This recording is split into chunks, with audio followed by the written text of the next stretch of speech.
I was elbow-deep in bridal magazines when Tessa's call came through. Her face filled my iPad screen, her smile brighter than I'd seen in years. "Mom, we found the venue!" Her voice bubbled with excitement as she angled her phone to show a stone chapel with arched windows and ivy climbing the walls. "Isn't it perfect?" "Absolutely stunning, sweetheart." I pushed aside a stack of venue printouts I'd been collecting since her engagement 3 months ago. "When can we tour it?" Alan appeared behind me, setting a mug of coffee at my elbow. His reading glasses perched on his nose as he leaned in to see the screen. "Hey, Tessa. That looks like something out of a movie." "The Lakeside Chapel has an opening in October," Tessa continued, barely acknowledging Alan's presence. "But we need to put down a deposit by Friday to lock it in." "I'd love to cover the costs, sweetheart. It's your special day." The words tumbled out easily. Despite our complicated history, I'd been saving for this moment since she was small. "Just send me the details and I'll transfer the deposit tomorrow." "Thanks, Mom. You're the best." Tessa tucked a strand of hair behind her ear, a gesture so familiar it made my heart ache with love. She'd done that since she was 6, whenever she was about to ask for something more.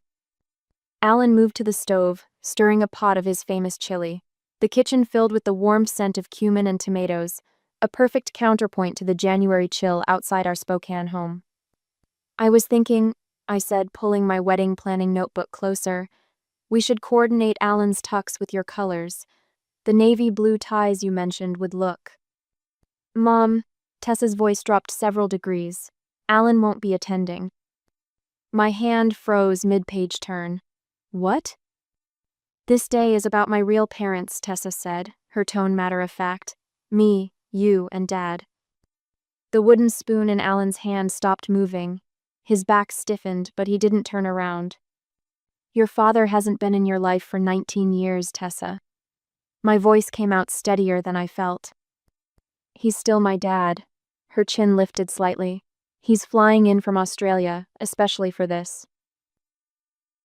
My mind flashed to Alan carrying Tessa's limp body to the car when she'd had alcohol poisoning at 16, his face gray with worry, fingers checking her pulse at every stoplight. I remembered him sitting outside the rehab center, every single visiting day for 3 months, sometimes with a book, sometimes just staring at nothing, waiting. While Derek sent nothing but a perfunctory text. "Sorry to hear she's struggling. Keep me posted."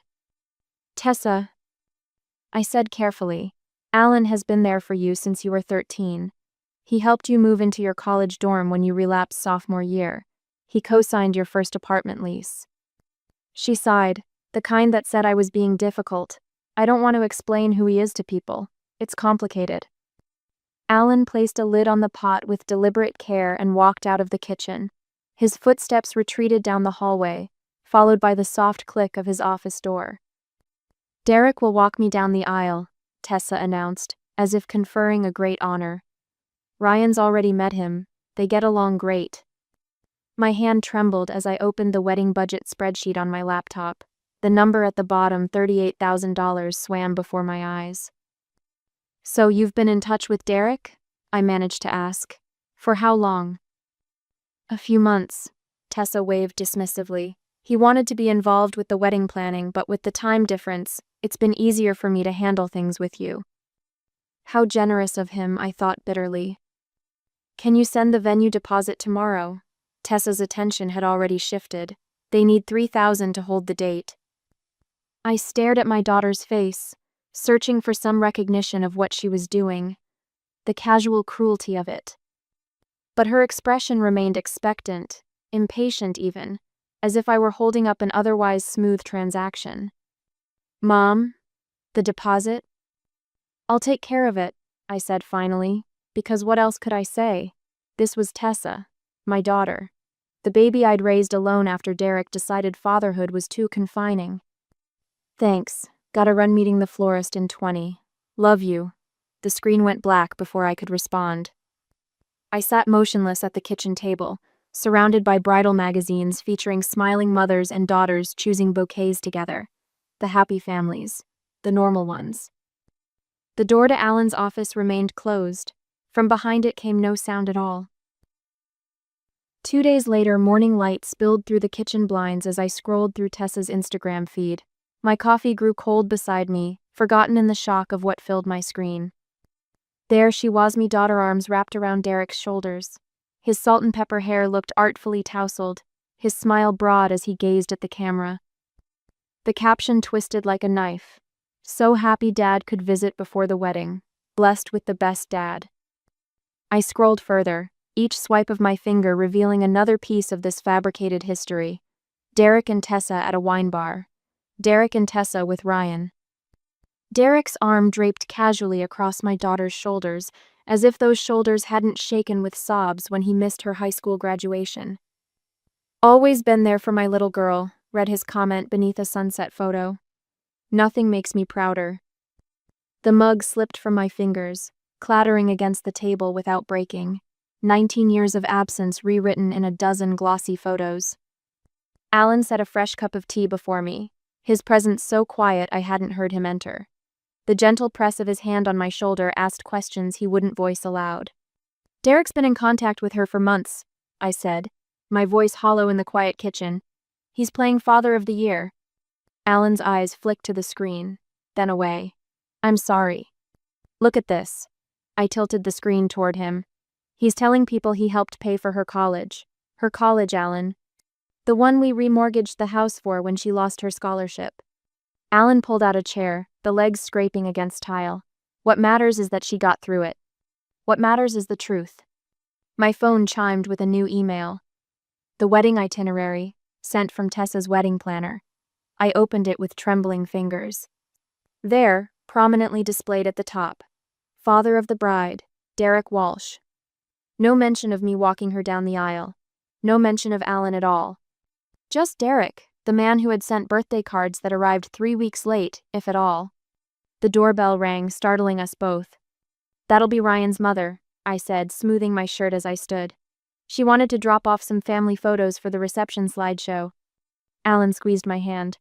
I'll make myself scarce.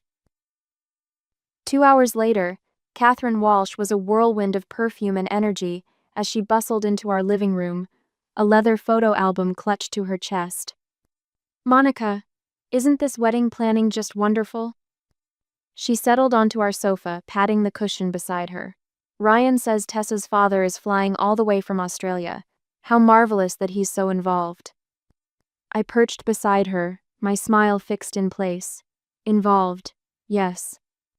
Tessa mentioned he helped put her through college. Catherine's voice dropped to a confiding whisper.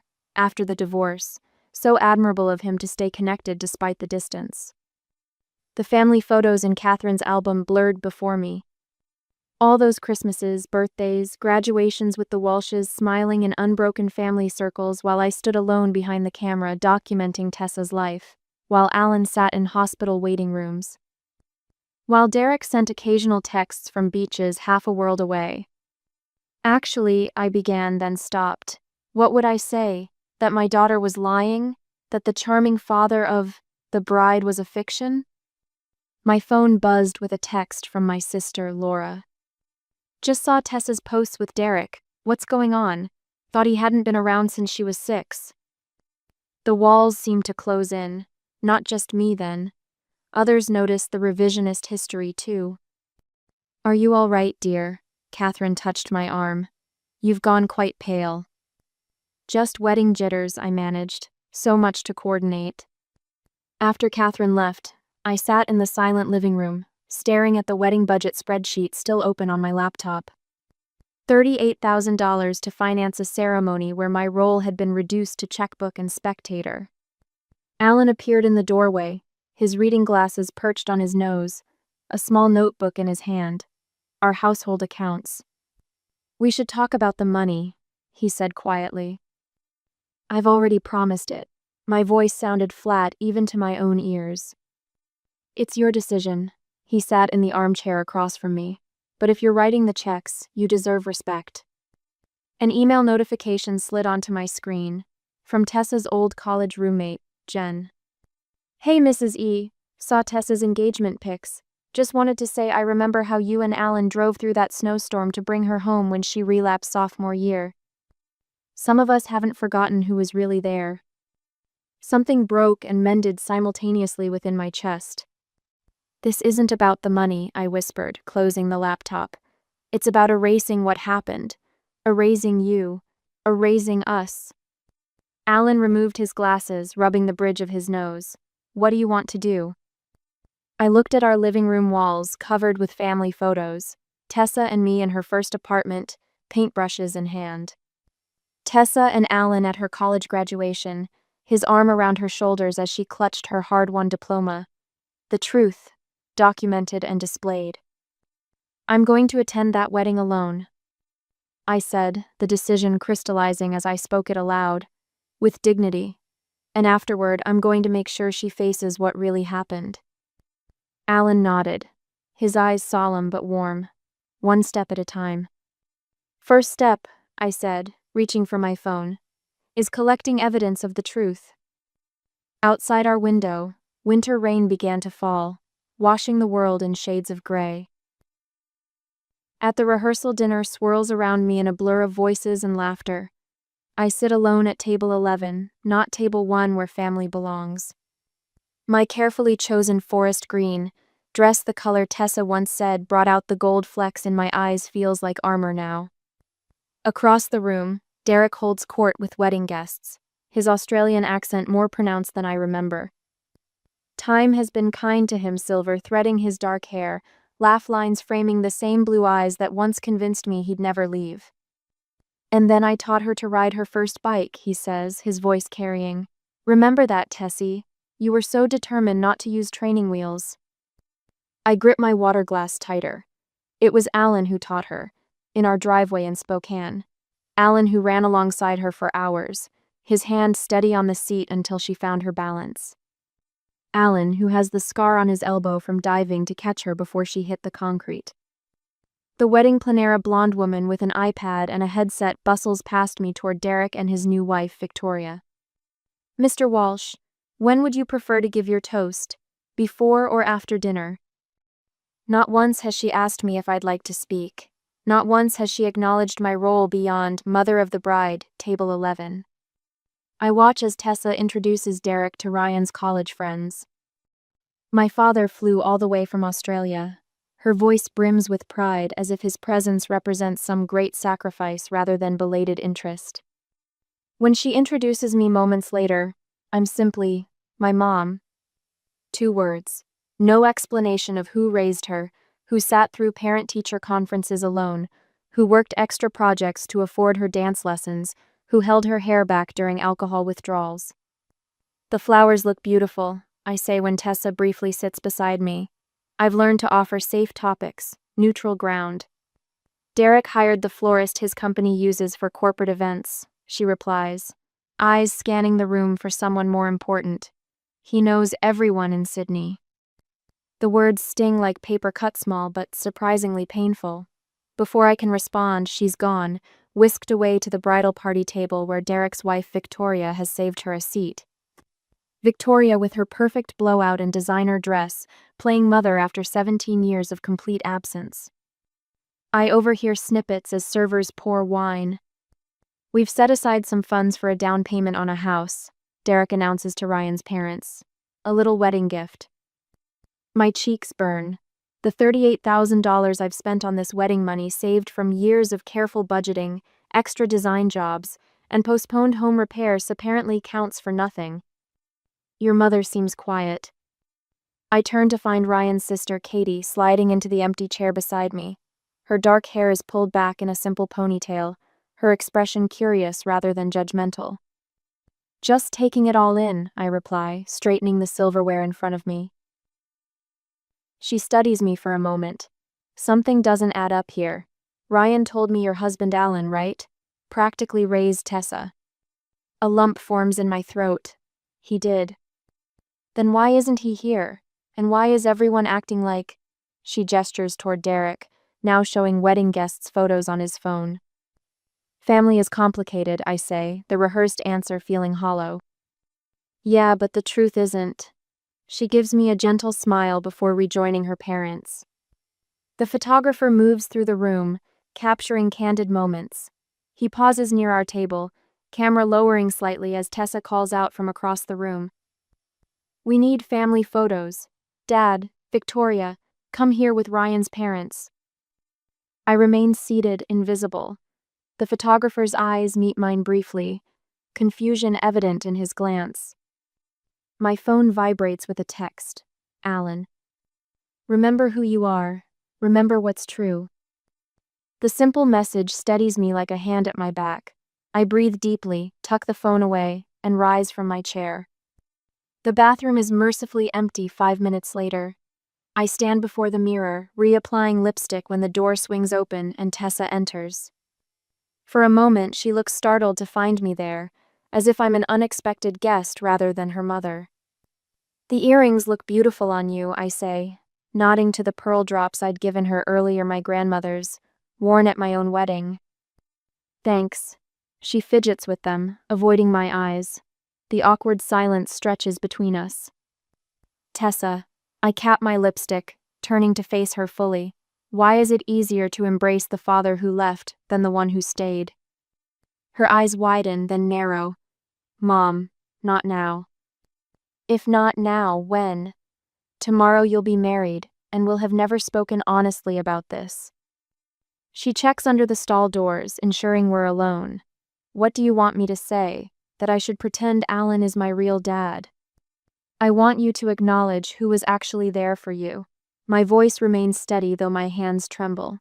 Why is Derek suddenly the father of the year? Because Derek doesn't remind me of who I was. The words burst from her like water through a cracked dam. Alan saw me at my worst. The drinking, the rehab, all of it. She tugs at her earring nervously. Derek just sees who I am now. Understanding washes over me, cool and clarifying. So you're erasing the hard parts, creating a picture-perfect family for Ryan. Is that so wrong? Her voice cracks slightly. To want something normal for once. The people who love us through our worst deserve to celebrate our best, Tessa. That's what family really means. The door swings open as 2 bridesmaids enter, laughing. Tessa straightens, her vulnerability vanishing behind a practiced smile. There you are, one calls. We're doing shots before dinner. Come on. Tessa glances back at me once, something unreadable in her expression, before allowing herself to be pulled away. I wait until they've gone before I leave, moving through the restaurant toward the exit. The cool evening air feels like a blessing against my flushed skin. In my car after the event, I open the glove compartment and remove a small leather album.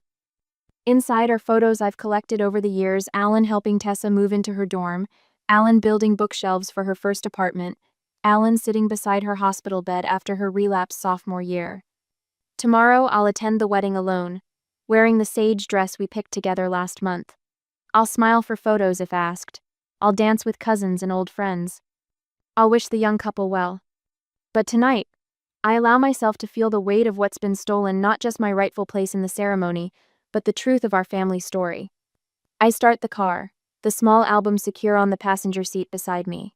Some truths can't remain buried forever. Some stories refuse to be rewritten, no matter how convenient the lie. On the wedding day tomorrow, the stone chapel stands like something from a fairy tale, its ivy-covered walls framing arched windows that catch the October sunlight. I smooth the silk of my sage green dress chosen to complement Tessa's colors without drawing attention, and check my makeup one final time in the rearview mirror. The woman staring back looks composed, dignified. Only I know how fragile that composure truly is. I slip into the back of the chapel alone, nodding politely to the usher who seems uncertain where to seat me. His eyes scan the printed chart in his hands. Family of the bride, he whispers. Yes, the word feels like a victory, however small. He hesitates, then gestures toward a row near the middle knot, the front row reserved for immediate family, but not banished to the back either. A compromise. The string quartet begins the processional as I slide into the pew. Heads turn as Derek appears at the entrance with Tessa on his arm, her lace gown cascading behind her like flowing water. My throat tightens. She looks breathtaking. Tessa beams up at Derek, who stands tall in his tuxedo, playing the part he abandoned 19 years ago. His expression broadcasts pride he hasn't earned, claiming ownership of a moment that should have belonged to Alan, the man who drove through snowstorms to get her to dance recitals. Who built bookshelves for her first apartment, who sat outside rehab every visiting day, rain or shine. The efficient's voice cuts through my thoughts. Who gives this woman to be married? Derek's voice rings clear. Her mother and I do. A lie wrapped in ceremony, the words steal my breath. My hands grip the pew until my knuckles turn white. I watch as they take their positions, Derek kissing Tessa's cheek before joining his current wife in the front row. The empty space beside me feels vast and cold. I should be sitting with Alan, our fingers intertwined, sharing proud glances as the girl we raised together begins her new life. The ceremony blurs. I focus on breathing, on keeping tears at bay. This is not the moment to fall apart. The chapel erupts in applause as Ryan kisses his bride, and I join in mechanically, clapping for the daughter who couldn't find space for her true family on this day. Family photos on the chapel steps, the photographer calls out as guests mill about afterward. I stand at a distance, watching the choreography unfold. Bride's family first, she directs. Derek positions himself beside Tessa, his arm around her waist. His wife joins them, followed by Ryan's parents. I step forward, expecting my cue to join. Tessa glances my way, her smile faltering for just an instant. Mom, we'll do one with you after the main family photo. The main family photo. The words land like a physical blow. An elderly woman beside me whispers to her companion, "Isn't that her mother standing over there?" Tessa overhears. "Yeah," she says with a dismissive shrug. "Long story. Let's keep it simple today." Simple. As if erasing 19 years of sacrifice qualifies as simple. Something shifts inside me, a quiet, final reckoning. I've stood by while Tessa rewrote our history. I've transferred thousands for venue deposits and flowers, while being relegated to the margins of her story. I've smiled through planning sessions where Derek's brief phone calls were celebrated while Alan's years of devotion were scrubbed clean. This is the last time I let you erase me, I say, my voice low but steady. Tessa's eyes widened. Mom. I turn away, my heart hammering against my ribs. The photographer watches, confusion evident in her furrowed brow. I approach her, pulling out my phone. When you're finished, I'd like to show you something. She nods, professional but curious. I scroll to a photo taken 3 years ago, Alan helping Tessa move into her first apartment after college, both laughing as they navigate a couch through a narrow doorway. His face shows the mix of exasperation and love that defined his relationship with her. That's her stepfather, I explained quietly. He raised her from 13, helped her through rehab twice. This was her first place after college, when her biological father was nowhere to be found. Understanding dawns in the photographer's eyes. I get it now. I slip my phone back into my purse. Thank you for listening. The reception hall buzzes with celebration as I collect my wrap and handbag.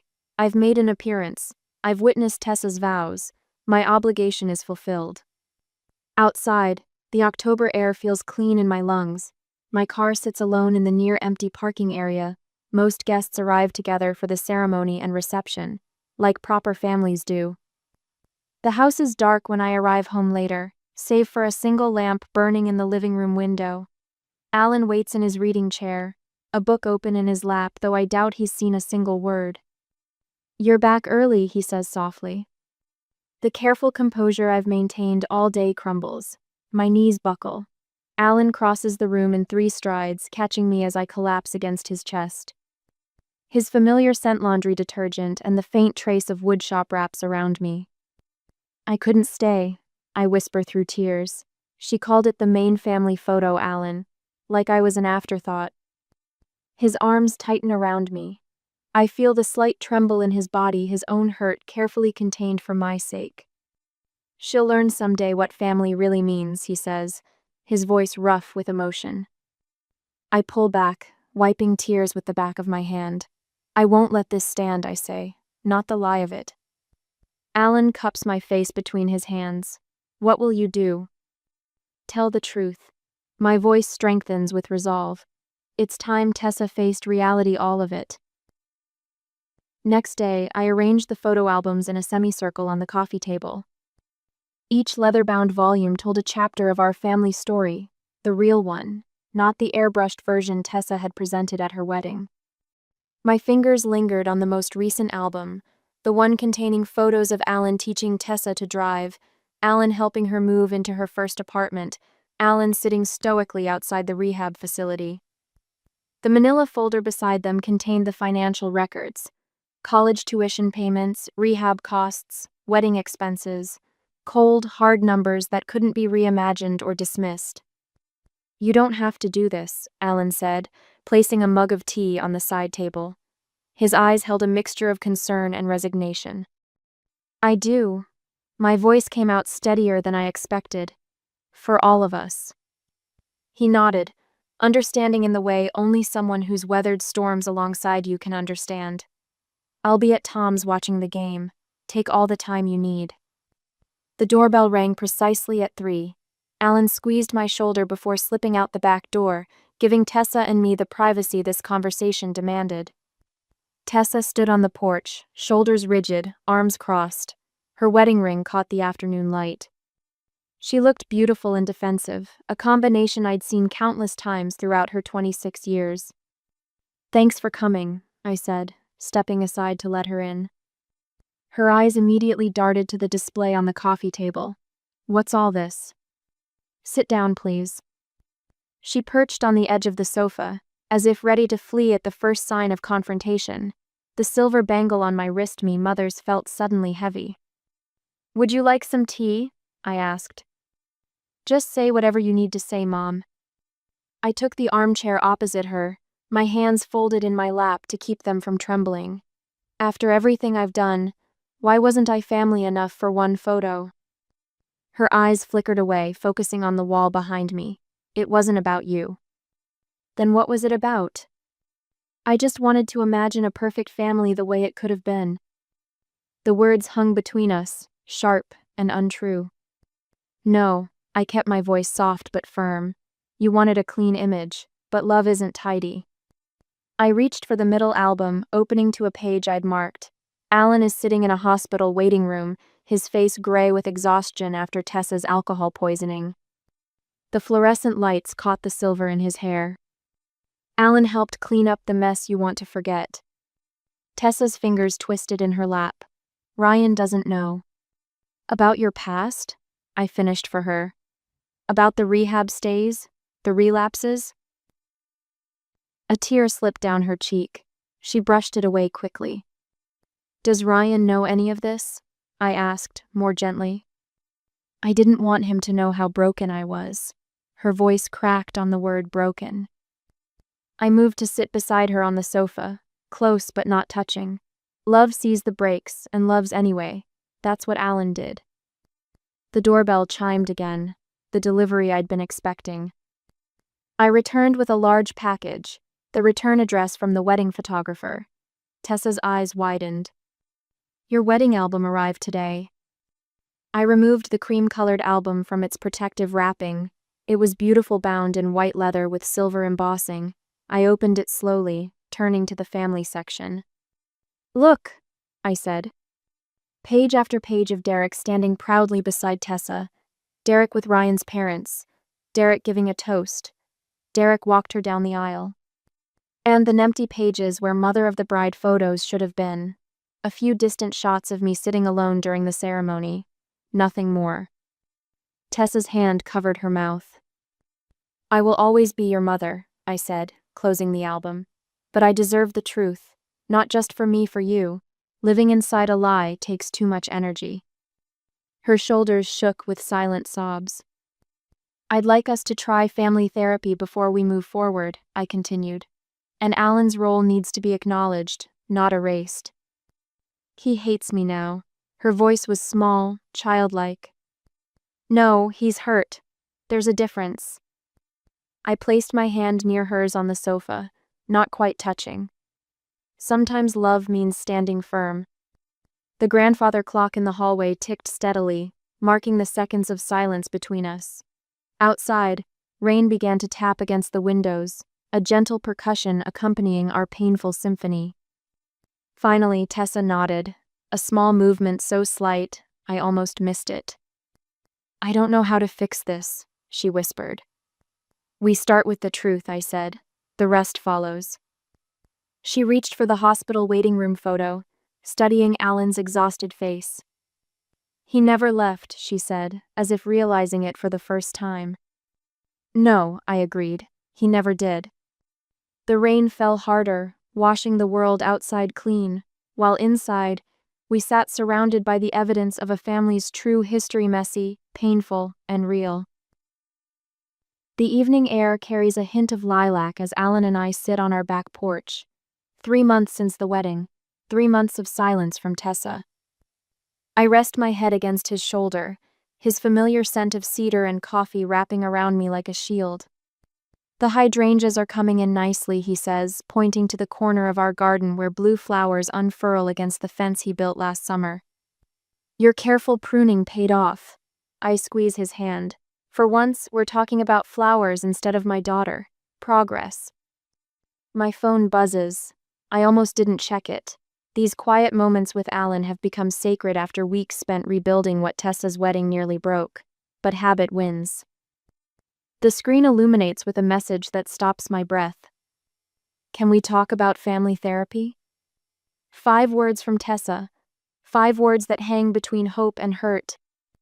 I wordlessly pass the phone to Alan. His hand trembles slightly as he reads. Our eyes meet not in victory but possibility. The small nod we exchange carries 10 years of shared understanding. "What will you say?" His voice stays neutral, protecting himself from anticipation.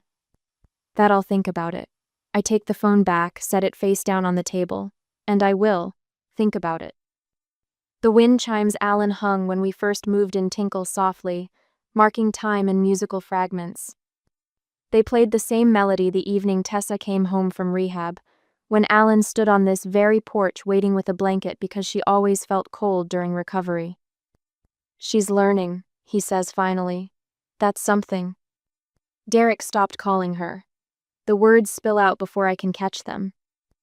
Tessa's college roommate mentioned it last week how Derek returned to Australia shortly after the wedding, his promises to visit again already growing hollow.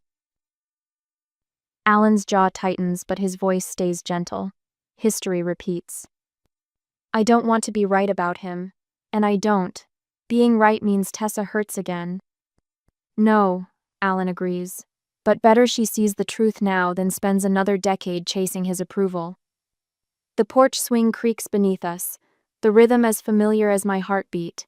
We've sat here through summer storms and winter snows, through Tessa's triumphs and relapses, through our own arguments and reconciliations. I miss her, I admit. The words scrape my throat like broken glass. I know. Alan doesn't offer platitudes or solutions, just presence. It's what he's always given, steady, undemanding presence while the Walsh men of this world make grand entrances and swift exits. My phone buzzes again. Another message from Tessa. "Ryan thinks it would be good for us. All of us." I show Alan, watch the careful way he processes this information, how he guards his heart against another disappointment. "What do you think?" I ask him. "I think," he says slowly, "that truth takes time, but it always surfaces eventually." I compose a response, delete it, and try again. Finally settle on, "We can discuss it. Dinner next Tuesday?" The reply comes almost instantly. "Yes, thank you." No exclamation points, no heart emojis, just simple acknowledgement. It's not forgiveness or reconciliation, not yet, but it's a door cracked open after months of silence. Alan wraps his arm around my shoulders as twilight deepens. His warmth anchors me to this moment, to the life we've built together despite Tessa's attempt to erase it. "Whatever happens," he whispers against my hair, "we'll face it together." The first star appears overhead. I make a wish not for perfection or even understanding, but for honesty. The rest, I hope, will follow in its wake.